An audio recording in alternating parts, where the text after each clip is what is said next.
So, good evening guys. So, ngayon guys, may nabuo na po akong transformer.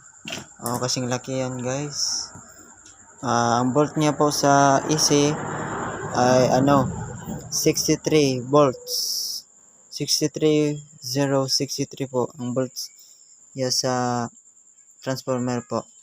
At ito po yung capacitor guys, 4 kabilog po. Ang volt niya ay 100 volts and 10,000 UF. Yan po guys, okay na po yan guys, nabuo ko na po yan. At saka sakto na po yung voltahe guys. Tingnan natin guys. I-test natin guys. Guys, ito na po yung guys, ilawan natin yung tester guys.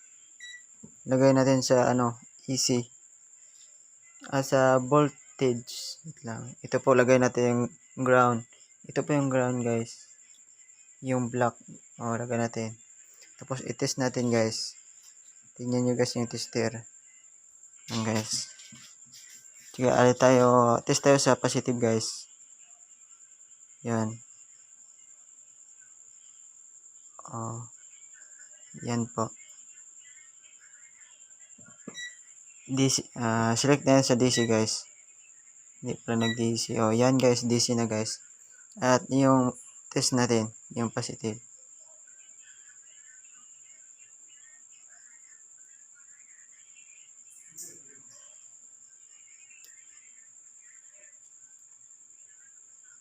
Yan.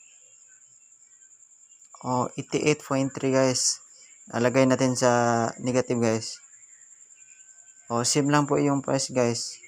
Yan po pag-test yung capacitor po. 4 kabilog. Yan po, siyang laki yung transformer guys. At yan na po guys. Thank you.